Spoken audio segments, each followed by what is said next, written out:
Assalamu alaikum, welcome to Muslims for Progressive Values. I'm your host Kendra Cordova, and today's video is about Muslims with disabilities. We're going to talk about where in the Quran and Hadith it addresses people with disabilities, what some of those modifications can look like, and things like that. I want to start off with some personal experiences just because this topic is actually very close to my heart. I myself am a Muslim with disabilities, 2 disabilities. And then both of my kids have disabilities as well, including my daughter who's severely disabled. So I'd like to talk about what Islam can look like in the experience of those with disabilities, some of my personal experiences. And we're going to go through the Quran and the Hadith and where this sort of intersects if you are a Muslim with disabilities. So disabilities can be anything from intellectual disabilities, psychological disabilities, which would include like mental health crises and things like that, as well as what most people think of most obviously being physical disabilities. Now you can be born with these disabilities or you can develop them later in life. Sometimes that's from the natural progression of just life because you get older. Maybe, you get some sort of chronic illness later in life, which is what happened to me. Or you can, be born with some of these things. You get an accident later that causes that. Maybe you're in a conflict area, right? Like we see with some of the horrible things going on in like Gaza. So learning to orient yourself and orient your experience with Islam and practice in a way that is disability friendly is not only great for you, but also really important to understand, because when we're talking with other people, and I've talked about this in previous videos, Muslims, especially mainstream or conservative Muslims, have this idea that they should go correct everybody and make everybody do the exact same thing all the time. And if you have a disability, it doesn't work like that, right? And so being conscious of Muslims with disabilities and some of the ways that their practice might be modified can help all of us to help each other and make a more inclusive ummah. So let me give you some examples. So for example, if you're someone like me who has a form of chronic illness, you might not be able to fast during Ramadan. I've never been able to fast during Ramadan, and I never will. And this is because the disabilities that I have, any stress that's put on my body can make me crippled or even send me to the hospital potentially. So I cannot do anything that stresses out my body, and fasting causes stress. So I actually had 2 doctors that were both Muslims tell me specifically, like, you should not be fasting during Ramadan. Please don't fast. So that can make Ramadan kind of lonely, right? Because you might be talking with other Muslims and they'll immediately start asking like, so what kind of stuff do you do that helps you fast during Ramadan? And then you get kind of awkward and you have to be like, oh, well, I can't fast. And there's immediately like, why can't you fast? Well, maybe you could try this other thing. And it can make you feel very uncomfortable, right? So knowing that there are Muslims that can't fast during Ramadan, it doesn't make you less of a Muslim. There are other ways to, celebrate holy months or holidays and things like that. So yes, there are Muslims that can't fast. Another example is prayer, right? So prayer is a central part of a Muslim's daily life. And then there are, Muslims that can't pray in the same way as everybody else. An obvious example we think of is when women or those who are assigned female at birth have a period, they're on their monthly period, then they can't pray, right, during that time. And so obviously prayer or having breaks from prayer or having modified prayer is built into half the world's Muslim population already. If you have a physical disability, for example, like again, myself, my chronic illness causes physical disability. I have days where I can't walk at all, or I can barely stand, and moving around is extremely painful. So there are modifications in Muslims that pray sitting. You might have seen some of those at the masjids where they have chairs, and this isn't just for elderly people. I have friends who are in a wheelchair, and they pray, sitting. And also praying laying down. So if you're, very sick or you're crippled or you're in a lot of pain or you've broken your leg or whatever that is, right?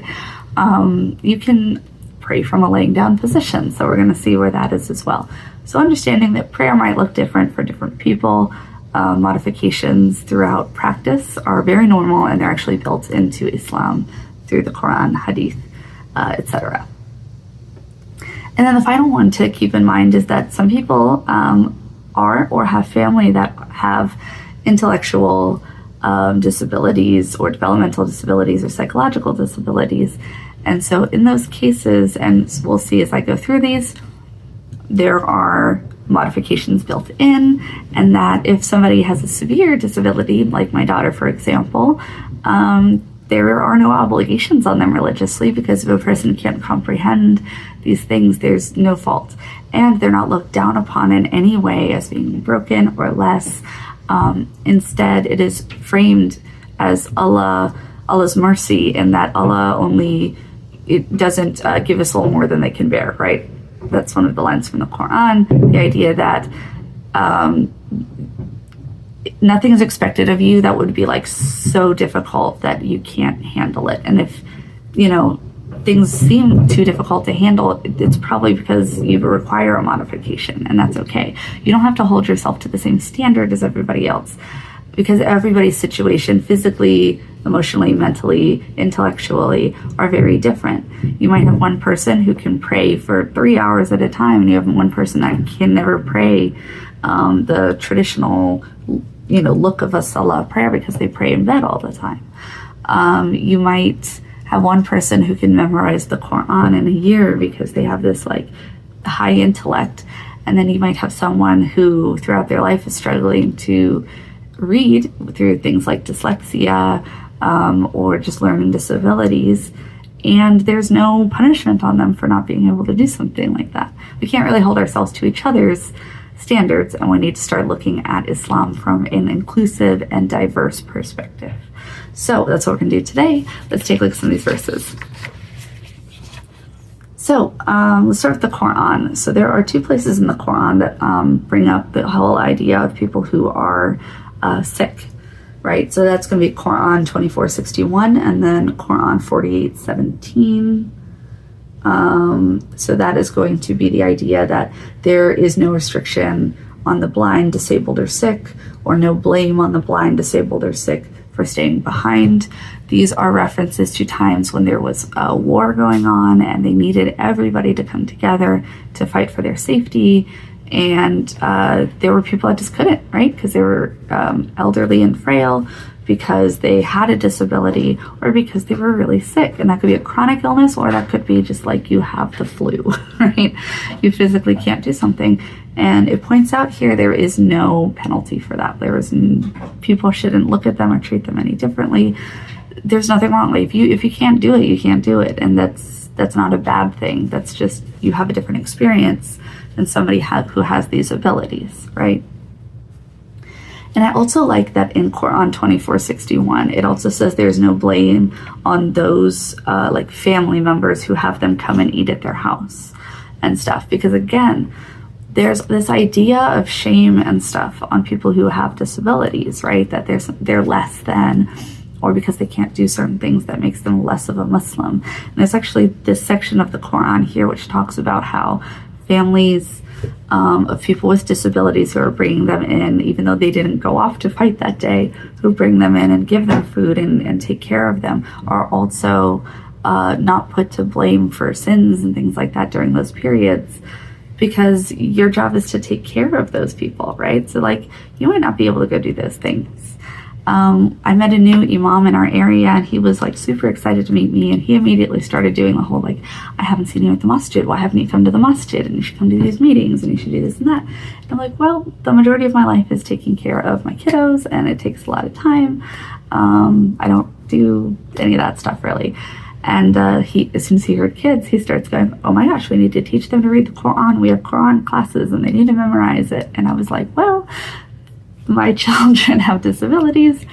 They're both on the autistic spectrum. Both my kids have autism. My son, he works through his stuff and he works really hard. He's getting better at reading, but, reading and language disabilities are part of what he has. And my daughter, for example, is severely disabled intellectually and developmentally in certain areas. And so it won't be able to read a book, let alone understand anything that it means. She's mostly nonverbal. Language doesn't work with her very well. And he didn't know what to say or do about that.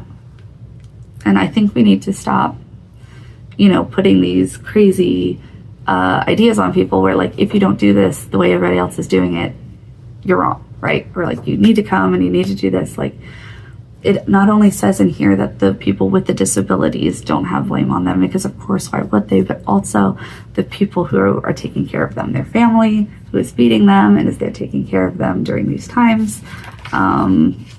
That's what you do with your time, right? And that's a good thing. That's a positive thing. We're supposed to be taking care of each other. And that's talked about here as well.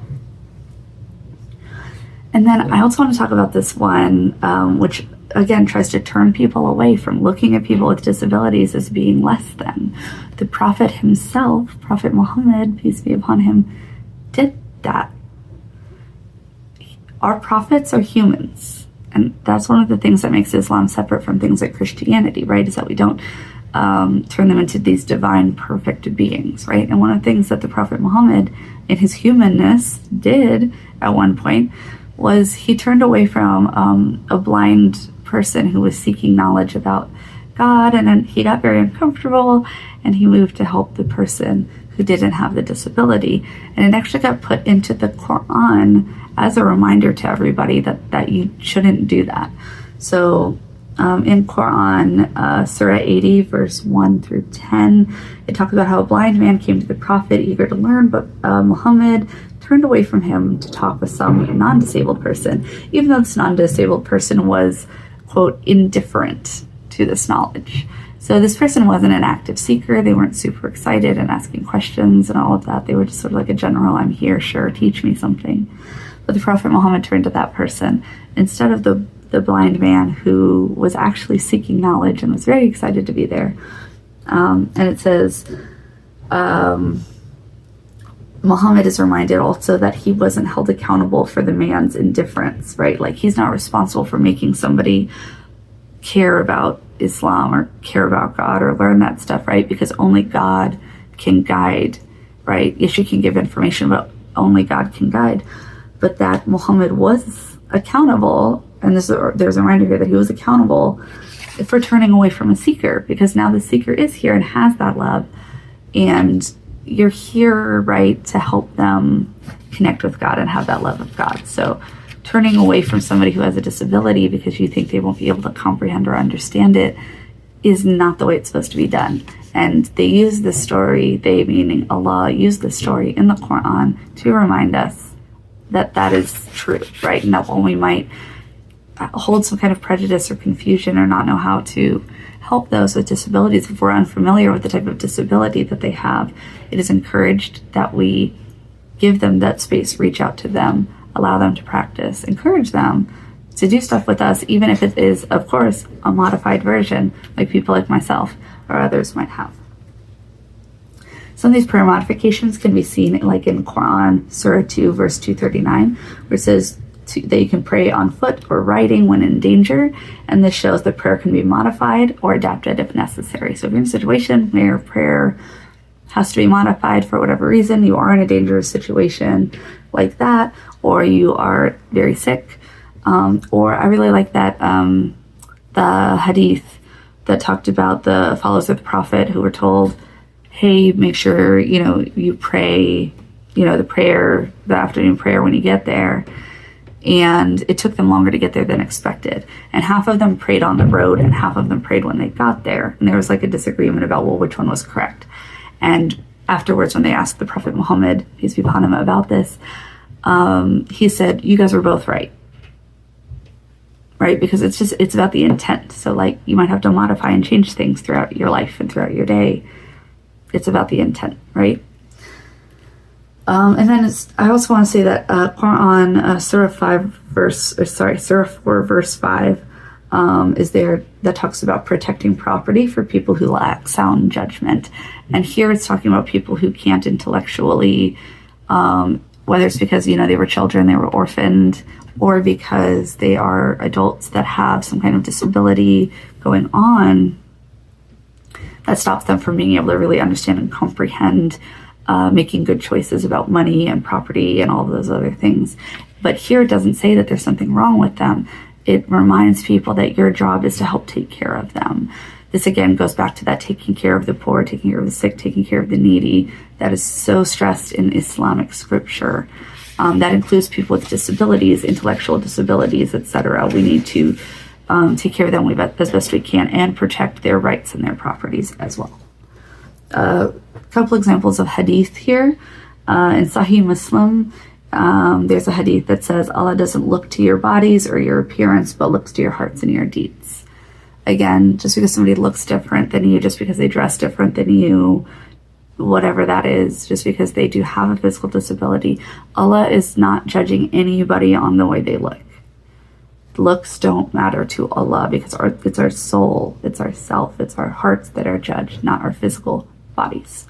So just because somebody has a physical disability or looks different than you, or even, it's just different than you in general, right? We have to look at everybody from the eyes of God, which is that the soul and the person and the heart and the intent of that person is what is judged, not the way they look. We also have another one in Sahih Bukhari, which also talks about pray standing if able, pray sitting if able, and pray laying down if able, which I've talked about here, where prayer stance, prayer, how you're sitting, standing, laying, whatever, it can be modified, right? So if you are going through something, or you have a chronic illness, or you have a physical disability, whatever that is, your prayer, the way you are when you're praying, can be modified. It's more about, again, this intention and this heart, and that you're praying, even if you're just laying there praying on the inside, right? That counts, because the whole point is about your intent and Allah trying to reach out to you, and you reach out to Allah, not the way it looks. And if it's the same as everybody else, it's not a black and white. There's no perfect standard here. It's everybody doing their best, whatever that means for you. And then I also want to bring up this last one, which this is also from Sahih Bukhari, where it says, the pen has been lifted from 3, the sleeping person until they wake up, the child until they reach puberty, and the insane until they recover their reason. So I want to bring this up because I'm working on a second graduate degree right now in clinical mental health counseling, and it's only in the last few decades that we're now finally starting to see mental illness as a disability and understanding it for what it is, and that it's not the person's fault. I think it's important to say that mental illness is a medical condition and not a spiritual failing. There's so many people who, if somebody goes through depression, or they suffer from chronic depression, anxiety, panic attacks, even around things like prayer, right? Because if they were in an abusive relationship or came from an abusive family that used prayer as a punishment and stuff, and they're having panic around it, right? Understanding that people that have these mental conditions or mental disorders, or they are, dealing with an intellectual mental disability, developmental disability, like something like autism, right? That this isn't because they're not spiritual enough. It's not because they're not praying enough. I always hear people say well, if you pray more, if you read the Quran more, no, they mental illness, psychological conditions are actual health issues, they're medical problems, and we need to view the people who have them or are working through them as having this disability. It's not that they're just not trying hard enough. And I really like in there that it talks about the quote insane, which for the time just meant anybody that had any kind of mental or intellectual or a psychological disorder that was going on with them. And if they never recover that, let's say they're born with it and they keep it their whole life. For example, one of the things that's a comorbidity of my daughter's genetic issues here that she has is the potential for developing schizophrenia, and many of her therapists and doctors think she might already have that, although it's very hard to tell with her being nonverbal. And so if you're born with that, right, why would there be any penalty on you for having a different experience and trying to maybe not, able to do as much as your run-of-the-mill non-disabled Muslim when it comes to your faith? Because again, it's not about Allah trying to make things hard on you. Allah only, gives us what we can handle. And so if that's not something that's they're able to do, that's fine. It's okay. And we need to accept all Muslims, and we need to spend time trying to understand the different experiences of different Muslims from around the world, including those with disabilities. I apologize that these videos have been very spread out, guys. I am now also the publisher for Muslims for Progressive Values. So if you are an author of any kind, whether that's fiction, nonfiction, poetry, memoirs, etc., you can send your query to publisher@mpvusa.org. You can also like and subscribe here on the YouTube channel if you want to see more videos like this. Next weekend, this upcoming Saturday, I'll be teaching another class from the Muslims for Progressive Values Progressive Islam curriculum. So we have a monthly class. You can come join that live through Zoom as well. And yeah, don't forget to like and subscribe. And if you're looking for a great place to put that zakat money, Muslims for Progressive Values, mpvusa.org is a great place for that if you would like your money to go towards helping to grow and support Muslims around the world through a progressive Islamic lens. So, inshallah, I will see you guys in the next video, and thank you. Thanks for watching. Bye.